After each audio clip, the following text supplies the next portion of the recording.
esse é um processo muito natural no livro de Ruth, irmãos, que nós estamos vendo, em que houve um período de fome no capítulo 1, houve-se a informação de que Deus havia visitado a terra, que estava com fome no capítulo 1, e ela então parte depois de perder seu marido e seus filhos com as suas 2 noras. No meio do caminho, uma delas retorna e ela segue junto com Ruth. A partir do capítulo 2, quando eles chegam em Belém de volta, começa o período da fartura, porque no capítulo 1, verso 6, o texto diz: então se dispôs ela com as suas noras e voltou da terra de Moabe, porquanto nesta ouviu que o Senhor se lembrara do seu povo, dando-lhe pão. A razão pela qual eles foram para os campos de Moabe foi a fome. A razão pela qual eles retornam para os campos de Boaz agora, ou para Belém, é por causa que o Senhor havia visitado e havia pão de volta em Jerusalém naquele contexto.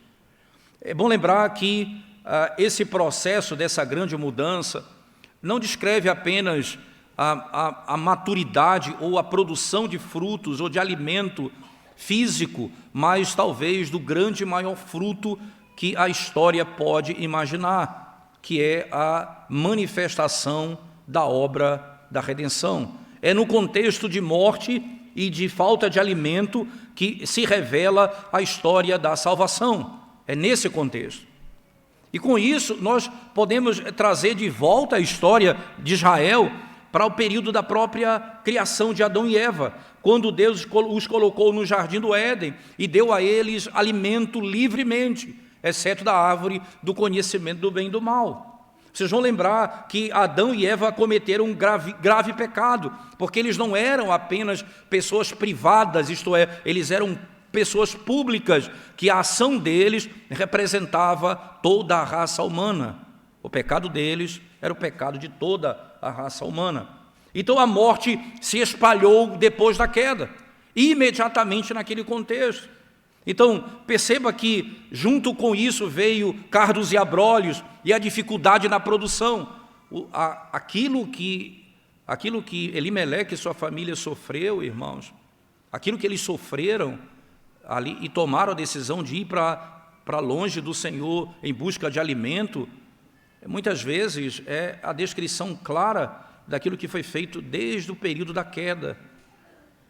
Eles tinham fartura, por causa do pecado veio a fome, e somente naquele contexto foi levantado que nasceria alguém com uma descrição de uma árvore, a raiz de Jessé, aquele que vai produzir, aquele que vai sair de um solo seco, aquilo que sai de um solo seco, aquilo que brota de um lugar de morte.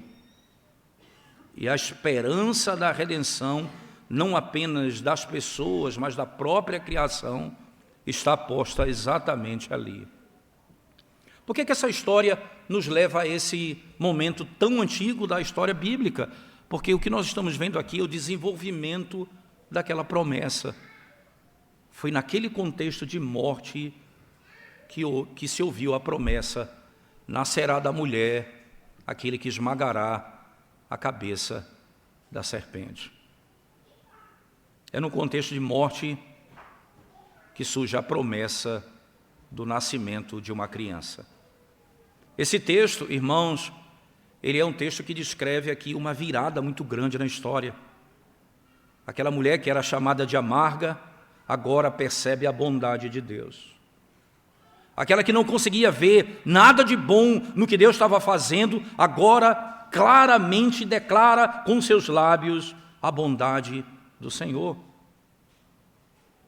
Se você voltar comigo no capítulo 1, no verso 20 e 21, ela diz assim: porém ela lhes dizia: não me chameis de Noemi, chamai-me Mara, porque grande amargura me tem dado o Todo-Poderoso. Ditosa eu parti, porém o Senhor me fez voltar pobre, porque pois me chamareis Noemi, visto que o Senhor se manifestou contra mim e o Todo-Poderoso me tem afligido? Por que vocês me chamam assim? Como é interessante, irmãos.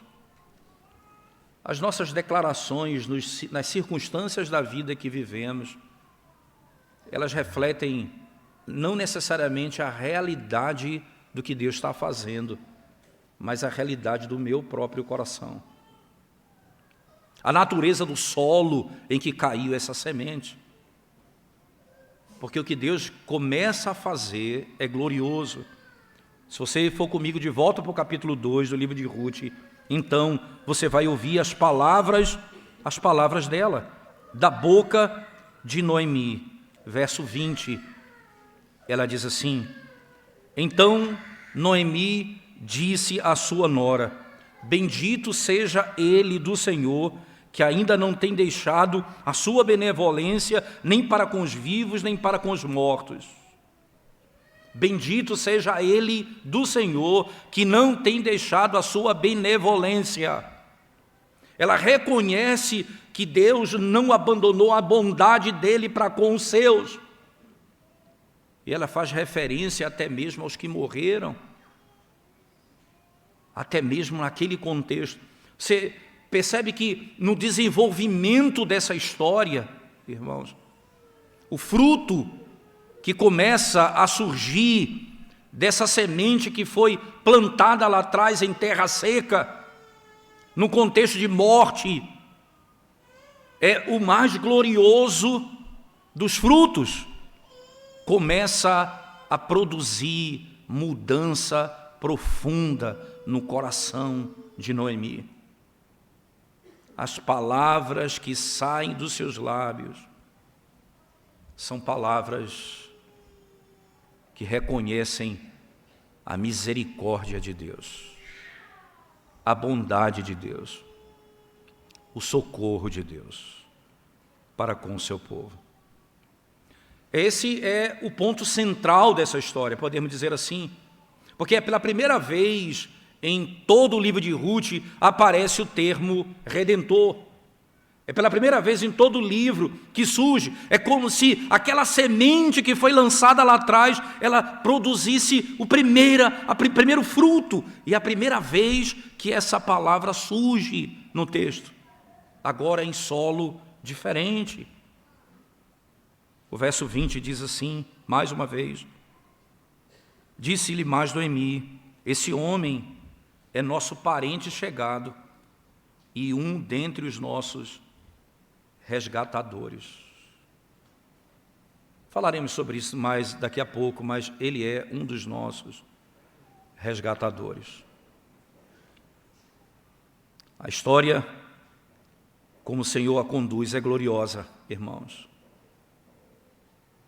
Como você poderia imaginar que no contexto de perdas profundas brotasse uma semente tão gloriosa como essa? Esse é um dos resgatadores. A palavra aqui utilizada no texto hebraico é a palavra clara, que é o termo conhecido como goel, que é o termo que significa aquele que é o redentor, aquele que vai redimir o povo. Ele é um dos. Vamos falar também um pouco sobre essa realidade, e para que você entenda um pouco mais também sobre a vida de Boaz. Mas eu queria que, além dessa história mais longa, que vem desde Gênesis até aqui, você olhasse para o texto nessa seção do 18 até o 23 e notasse como que o centro desse texto, de fato, é o verso 20. Acompanhe comigo, irmãos. No verso 18, você vai encontrar o que Ruth diz assim: tomou e veio à cidade e viu sua sogra o que havia apanhado. Também o que lhe sobejara depois de fartar-se, tirou e deu à sua sogra. Aqui eu tenho Ruth trazendo aquilo que ela colheu para casa e deu para Noemi. Verso 18. Se você for lá para o verso 23, venha lá para o 23, veja o que diz: assim passou ela à companhia das servas de Boaz para colher até que a cega da cevada e do trigo se acabou. O que é que eu tenho ali? E ficou com a sua sogra. Ruth continua a colher e ela vive com Noemi. Começa o verso 18, termina o verso 23 com a mesma informação. Ela colheu e está com sua sogra, ela termina colhendo e vivendo com a sua sogra. Agora veja o verso 19a, irmãos. Noemi pergunta a Ruth, certo?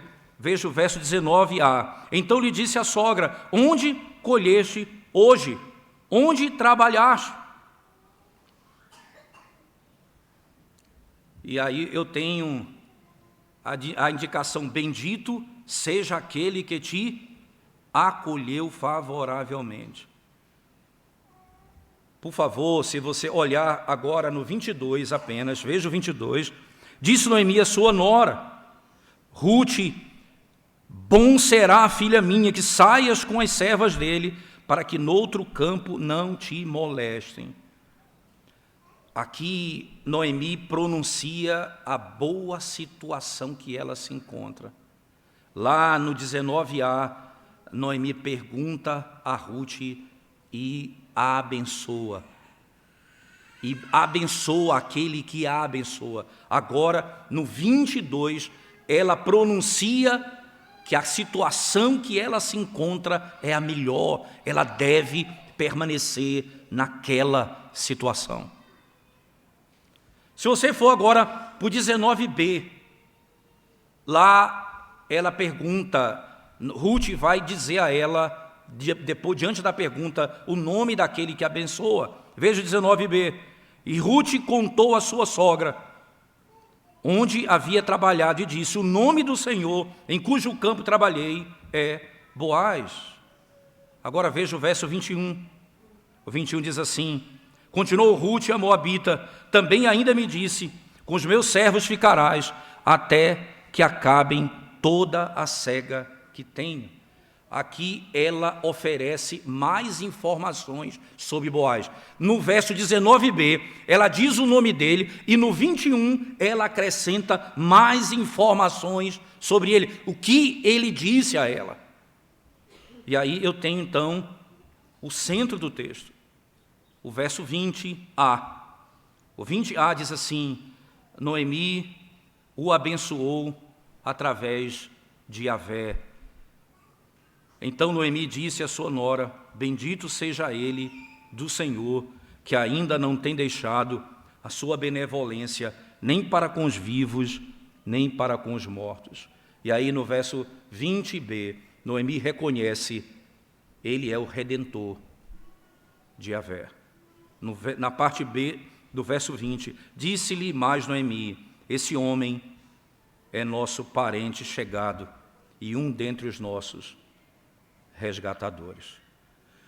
Essa estrutura que o texto coloca, e coloca no centro dessa estrutura como a forma de um quiasmo, de um X, em que o centro dele é o Redentor, o surgimento. Então, eu tenho o que acontece no verso 18, no 23, no 19, 22, no 19b, no 21, e o centro é o 20, onde ela declara o nome daquele que seria e, ao mesmo tempo, o abençoa e diz: esse é o Redentor.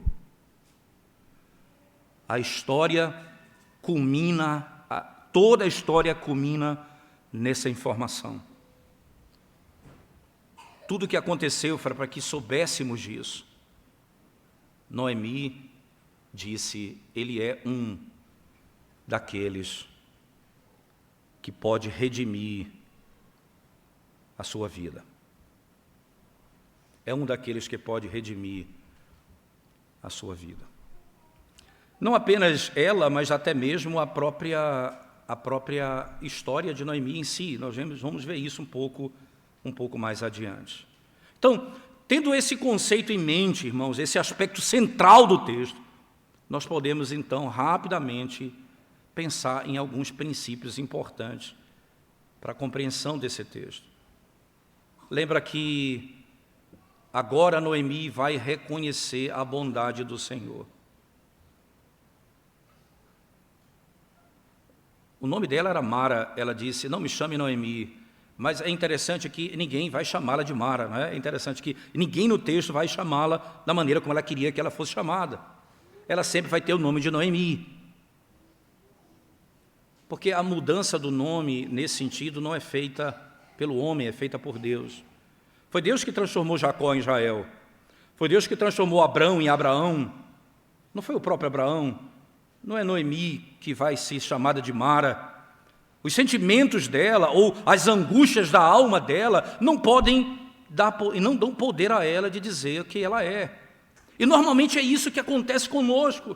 Nós queremos entender a nossa vida e até mesmo a nossa identidade com base naquilo que estamos vivendo, na situação que estamos passando, no sofrimento que o Senhor impõe sobre nós num dado momento da nossa vida.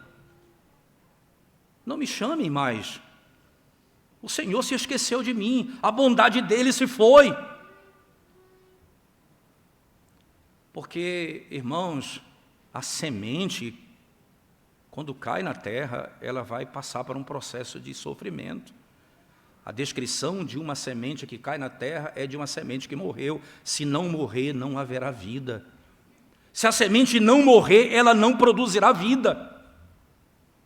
Nós temos a descrição clara no Salmo, que diz assim, olha, aquele que semeia com lágrimas, em júbilo ceifará. Esse é o processo da vida. E só que a esperança daqueles que estão com o Senhor é exatamente da promessa da redenção. Lidar com pessoas amargas é difícil. É difícil servir pessoas amargas. Que Ruth hoje, irmãos, lhes inspirem a amar as que se chamam Noemi na sua vida, as que estão vivendo dias de amargura, dias de desânimo, e que o céu nunca tem a cor dele natural, é sempre cinza, e que está sempre querendo chover. O dia mais lindo é um dia terrível para esse. Ruth não se cansou de fazer o bem à amarga Noemi. Ruth não se cansou de fazer o bem à amarga Noemi. Da maneira como Cristo lidou com você e como Ele pacientemente tratou com sua alma, a tua impaciência com o amargo não condiz com a paciência de Deus com você. Se nós formos sinceros, irmãos, o quanto da nossa alma poderia ter sido destruído se o Senhor não tivesse misericórdia de nós.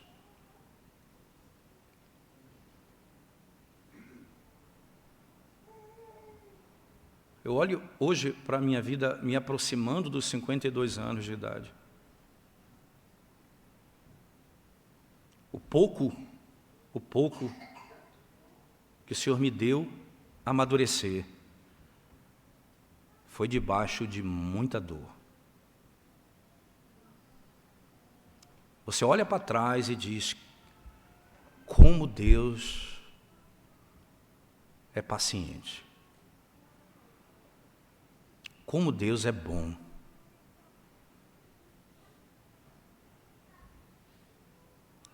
Mostre o amor que Ruth teve por Noemi e mais do que o Senhor teve para conosco, para com aqueles que são amargos de vida. Ela faz duas perguntas.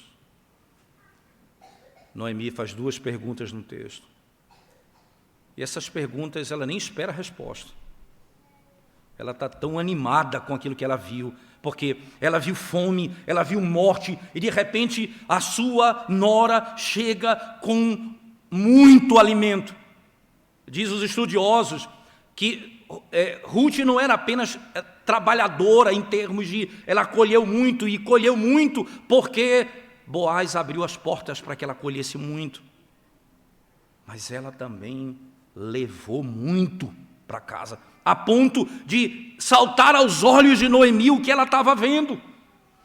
E ela pergunta e abençoa, ela nem espera a resposta. O que ela disse foi: o Senhor está nos abençoando novamente. A única coisa que ela disse foi, na sequência do verso 19, então lhe disse a sogra: onde colheste hoje? Onde trabalhaste? O que é isso? Bendito seja aquele que te acolheu favoravelmente. Bendito seja aquele que te acolheu favoravelmente. Que o Senhor te abençoe. O tom de Noemi mudou drasticamente diante das evidências da graça de Deus. Aquela que chega na cidade e diz: não me chamem mais, me chamem amarga. O tom mudou completamente. Bendito seja o Senhor. Falaremos um pouco sobre alguns detalhes desse texto na sequência, mas acompanhe ainda a lógica desse texto. Ruth então vai replicar, vai responder Noemi, vai explicar a ela quem era o benfeitor. E Noemi responde com duas declarações, veja só. Primeira, irmãos, ela responde com a bênção, no verso 20. Então Noemi disse à sua nora: bendito seja ele do Senhor, que ainda não tem deixado a sua benevolência, nem para com os vivos, nem para com os mortos. Ela deseja que o Senhor possa abençoar, irmãos, Boaz. E ela reconhece que através de Boaz o Senhor tem demonstrado a bondade dele para conosco, ou para com ela naquele contexto. O tom da amarga mudou. Agora ela abençoa. Não esqueceu nem dos vivos nem dos mortos. Gramaticalmente, irmãos, no texto que nós temos em mãos, isso poderia se referir tanto a Yahvé quanto a Boaz, aqui. A quem ela se refere no texto, não é? Poderia ser, e de fato pode ser até um texto ambíguo, porque veja, volte comigo, ela diz assim: bendito seja aquele que te acolheu favoravelmente. E Ruth contou, verso 19, a sua sogra onde havia trabalhado, e disse: o nome do Senhor em cujo campo trabalhei é Boaz. Então Noemi disse à sua nora: bendito seja ele do Senhor, que ainda não tem deixado a sua benevolência, nem para com os vivos, nem para com os mortos. Então, alguém diz assim, ela está se referindo aqui a Boaz, não ao Senhor. Não me parece que esse é um problema gramatical, mas não é um problema teológico para o texto. Porque as duas coisas conjugam muito bem, até por isso, veja, no capítulo 1, verso 6, que acabamos de ler, você vai encontrar a declaração da própria amarga Noemi: o Senhor visitou o seu povo novamente. É claro que a bondade do Senhor para com o seu povo se dá por meio de elementos, de pessoas. Boaz é aquele que Deus está usando para abençoá-los. As duas coisas não podem ser separadas aqui. Talvez um texto que ajude a gente a entender bem a lógica é uma outra bênção que acontece em Gênesis 24, quando o servo de Abraão declara com as mesmas palavras isso. Abra o texto comigo, por favor. Gênesis 24, sem desmarcar a Ruth. Gênesis 24, verso 27. A esposa de Isaac, não é? Quando o servo vai encontrá-la. Diz assim o texto, irmãos, Gênesis 24, verso 27. E disse: bendito seja o Senhor, Deus de meu senhor Abraão, que não retirou a sua benignidade e a sua verdade do meu senhor. Quanto a mim, estando no caminho, o Senhor me guiou à casa dos parentes de meu senhor. Veja que coisa, irmãos. A declaração é: o Senhor manifestou a sua bondade me conduzindo até. Ele é instrumento e quem o conduz é o Senhor. A bênção não precisa ser dissociada de Boaz e de Deus, mas a fonte primeira é o Senhor. É Ele quem abençoa o seu povo. Aqui é o ponto em que o Senhor demonstra literalmente, irmãos, a bondade dEle para com Noemi e Ruth. Você pode dizer que Noemi está passando por um avivamento pessoal. A visão dela de Deus foi restaurada. A amargura foi substituída por gratidão. Quando ela diz que o Senhor não se esqueceu dos vivos e dos mortos. Parece que ela está dizendo aqui que o Senhor está mostrando bondade e fidelidade para com toda a sua família, para com ela e para com Ruth. As viúvas de maridos, dos seus maridos, parece que agora encontrou esperança. Parece que ela encontrou esperança.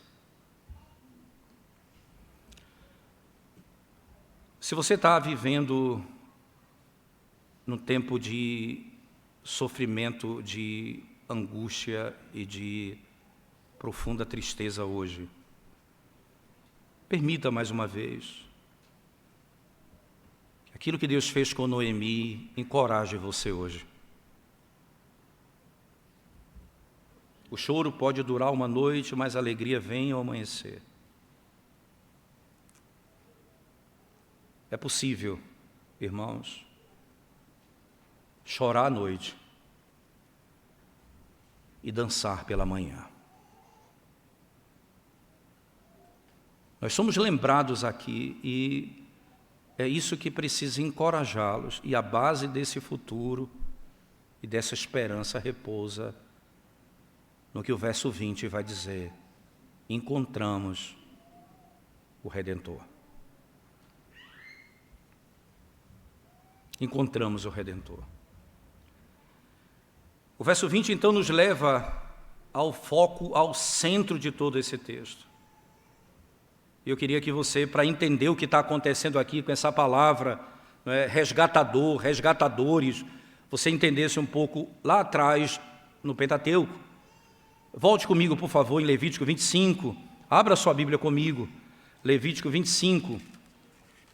A sessão é longa, claro que nós não vamos ler, mas é do 25 ao 55. Capítulo 25 de Levítico, do 25 ao 55. Depois, em casa, você pode fazer esse exercício, lendo esse texto todo, sem problema algum. Eu quero ler apenas alguns versos com vocês dessa sessão. Perceba, irmãos, quem é aquele que vai proteger, quem é o Redentor. Capítulo 25 de Levítico, veja o verso 25, ele diz assim: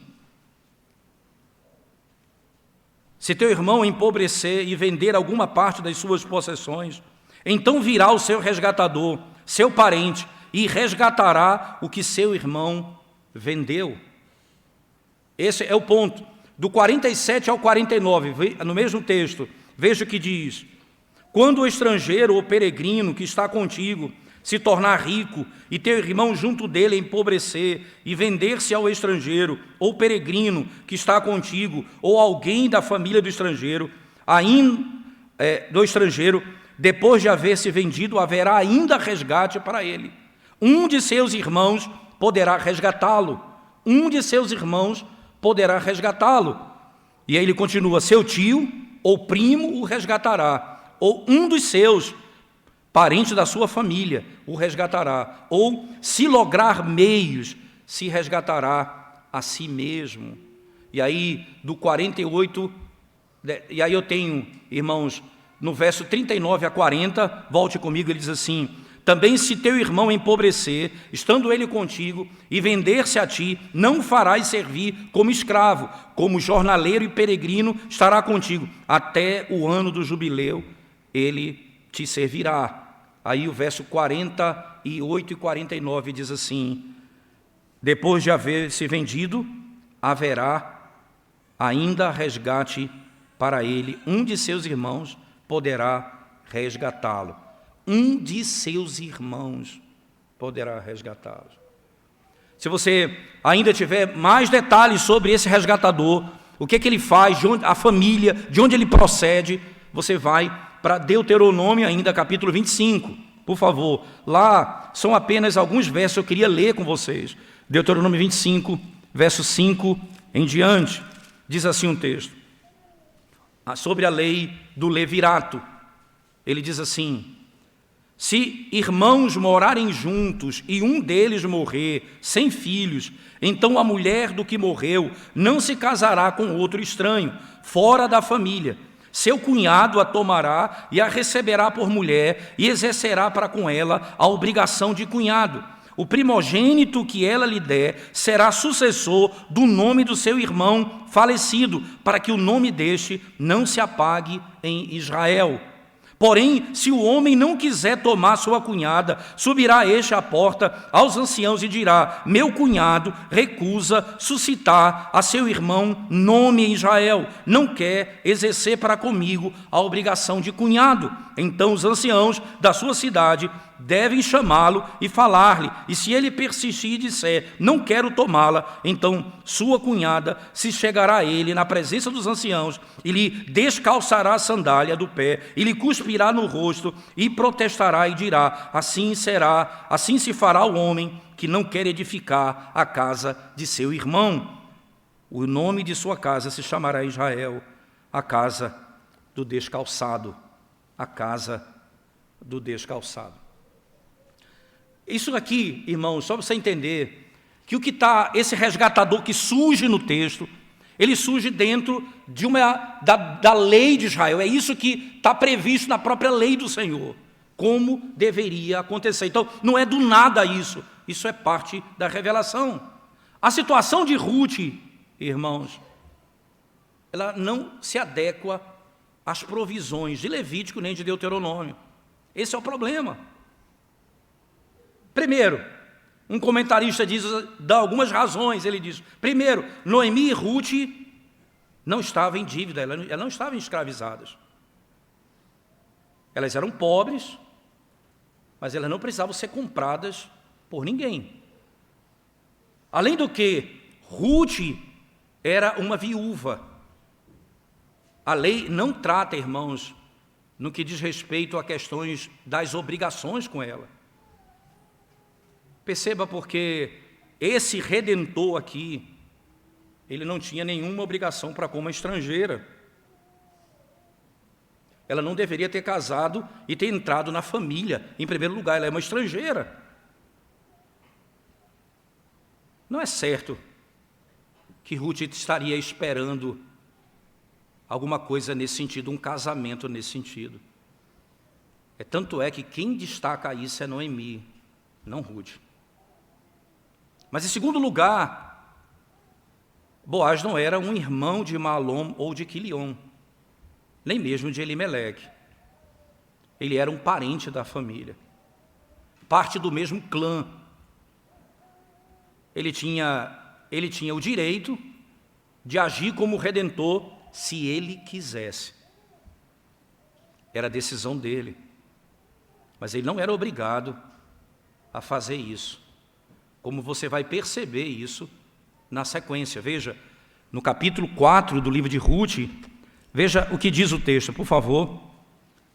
No capítulo 4 do livro de Ruth diz assim, capítulo 4, verso 1 e verso 3. 4, 1 e 3 diz assim: Boaz subiu à porta da cidade e assentou-se ali. E eis que o resgatador de que Boaz havia falado ia passando. Então lhe disse: ó fulano, chega-te para aqui e assenta-te. E ele se virou e se assentou. E o 3, disse ao resgatador: aquela parte da terra que foi de Elimeleque, nosso irmão Noemi, Noemi, que tornou da terra dos moabitas, a tem para venda. Perceba que havia alguém antes dele. Ele vai tratar com um resgatador que era antes dele. E ele escolheu não resgatá-la. O próprio indivíduo teve a escolha e disse: não, eu não quero. Percebe que o que Boaz está fazendo aqui é voluntário. É voluntário. Havia, sim, responsabilidade. Mas ele poderia passar isso para outro, como fez o anterior. Muitas desculpas Boaz poderia usar. Dizer: eu não tenho responsabilidade com elas. Mas o que o texto tem mostrado desde então é que Boaz é um homem cheio da graça.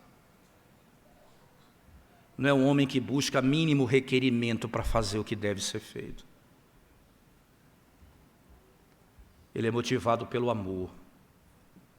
Ele tem prazer em fazer o que Deus manda.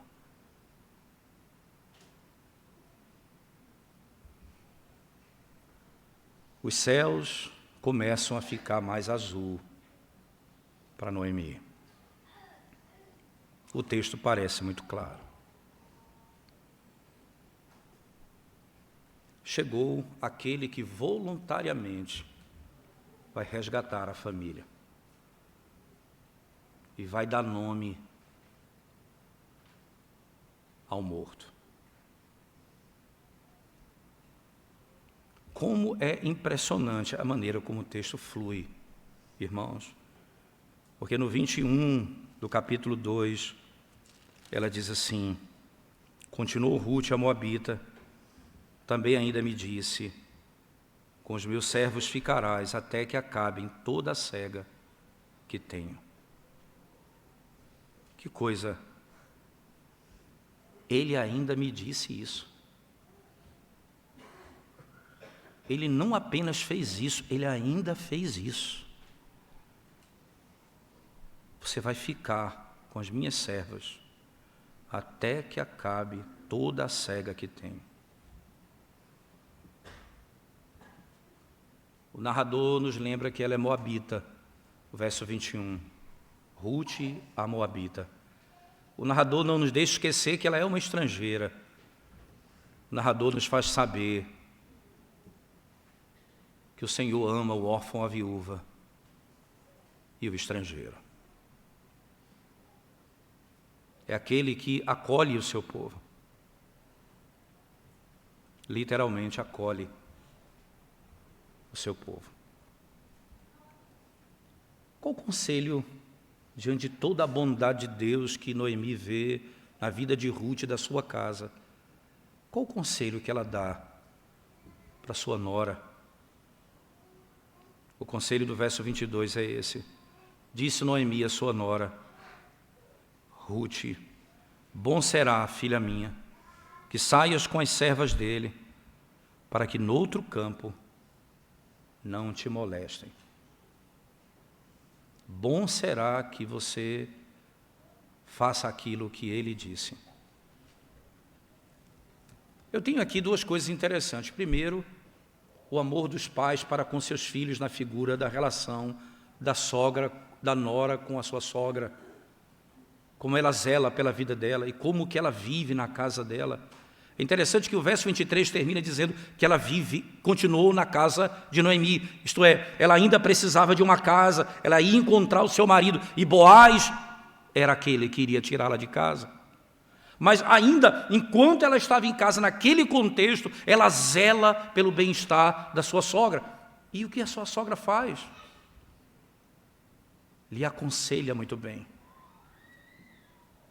Ouve o que ele disse e permanece com ela, permanece com as servas, para que ninguém te moleste.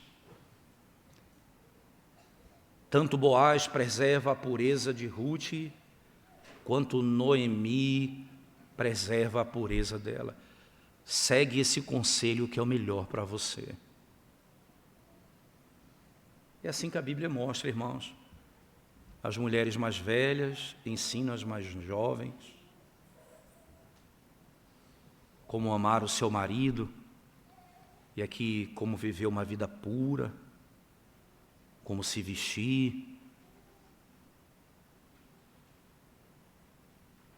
como as mulheres mais velhas precisam instruir as mais novas na pureza.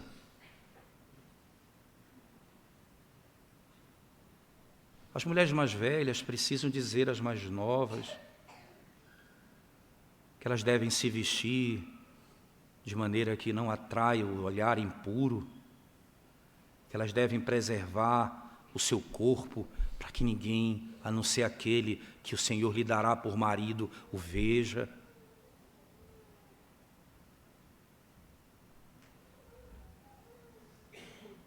As mulheres mais velhas, elas devem instruir as mais jovens.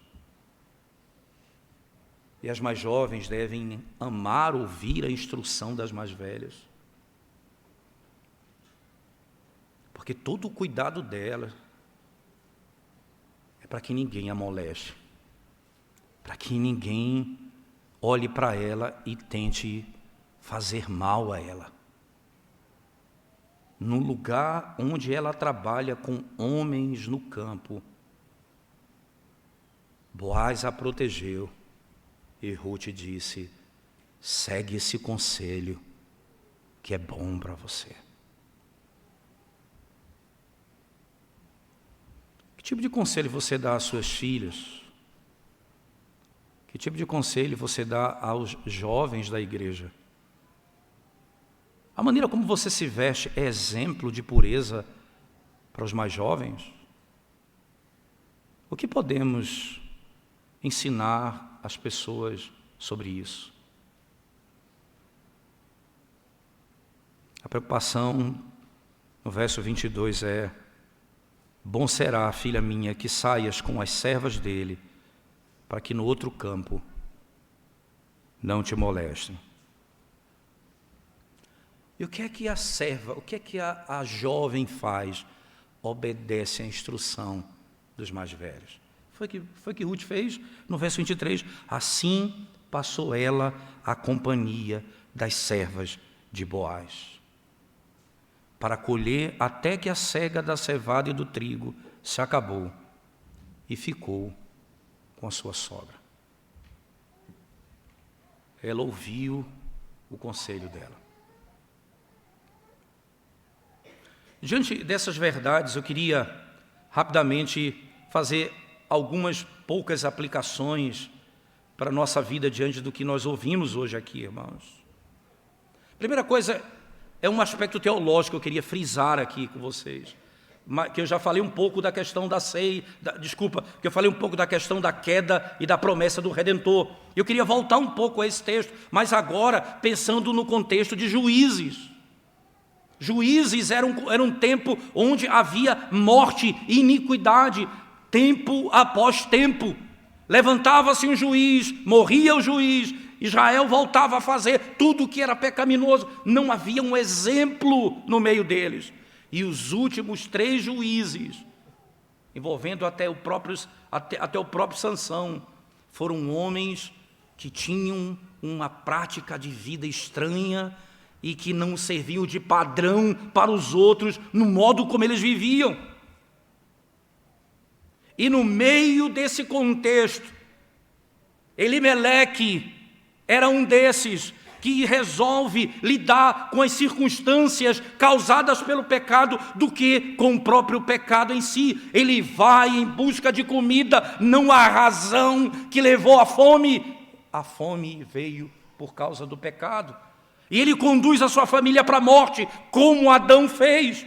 E no meio da morte, o Senhor levanta o Messias, aquele que vai nascer da mulher, que vai esmagar a cabeça da serpente. Então, no meio de uma sociedade caída, tem Noé, tem Boaz, tem aqueles que são distintos e que são usados por Deus para resgatar o seu povo. Boaz é o Redentor numa sociedade caída.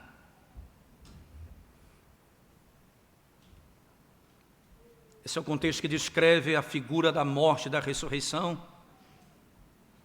a amargura, o desprazer, o pecado e suas consequências as mais devastadoras, dentre elas a morte. De repente, é prometido no meio dessa morte um Redentor.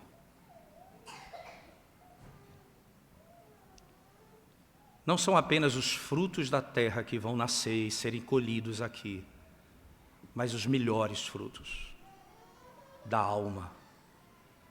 O Senhor fará brotar os melhores frutos numa terra seca. Uma alma grata ao Senhor. O Senhor não se esqueceu do seu povo. As suas misericórdias estão sobre nós.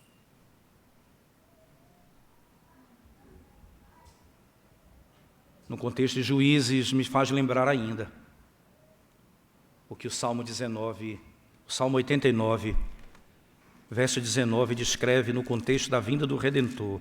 Ele diz assim, apenas o verso 19, diz assim: outrora falaste em visão aos teus santos e disseste, a um herói concedi o poder de socorrer, do meio do povo exaltei um escolhido.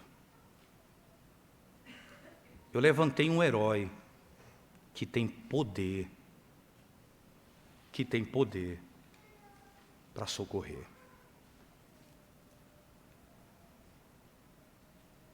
Eu me lembro das palavras do profeta Isaías,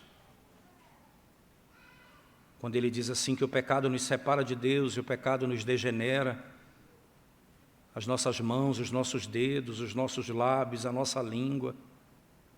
Ele diz o nosso pensamento, as nossas ações, todos estão contaminados pelo pecado. E aí ele diz assim, maravilhou-se o Senhor de que não houvesse um ajudador, ninguém que pudesse socorrer, ninguém que pudesse interceder, pelo que o seu próprio braço trouxe a salvação. É num contexto como esse. Você sabe quais são os melhores frutos, irmãos, de um período de seca e de sofrimento? Não são simplesmente os frutos externos, sim, as bênçãos da colheita mostraram que o pecado foi perdoado e que o Senhor havia abençoado o seu povo. Se a seca e a fome era fruto do pecado, a fartura era fruto do perdão de Deus. Eles podiam ver, o Senhor nos visitou mais uma vez, a sua graça veio sobre nós e Ele levantou alguém que é capaz de nos socorrer, de comprar a nossa terra, de resgatar a nossa honra, de nos tirar da morte e do pecado e nos arrancar das mãos de Satanás. Alguém que é maior do que Boaz, Jesus Cristo, o Filho do Deus Altíssimo, a raiz de Jessé, que nasceu numa terra seca. Numa terra seca. Ora, irmãos, a tristeza que você vive hoje pode durar essa noite ainda. Mas quando ouvimos falar de Cristo, a alegria, ela vem ao amanhecer. Eu não consigo pensar que esse texto não esteja falando da ressurreição. 3 dias. E no raiar e no nascer de um novo dia, o Senhor surge dentre os mortos. Essa é a razão da alegria do povo de Deus. Porque, como diz Abacuque, quando temos essa esperança, ainda que a figueira não floresça, ainda que não haja fruto na vide, ainda que não haja gado nos currais, ainda assim, eu exaltarei o Senhor e o Deus da minha salvação. Eu me alegrarei no Deus que proveu esperança verdadeira para o seu povo.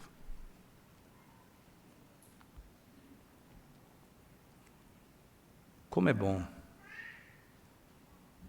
saber que os nossos inimigos foram vencidos e o nosso Redentor vive para sempre. Vamos curvar nossa cabeça e orar ao Senhor mais uma vez, irmãos. Obrigado, Senhor, pela bênção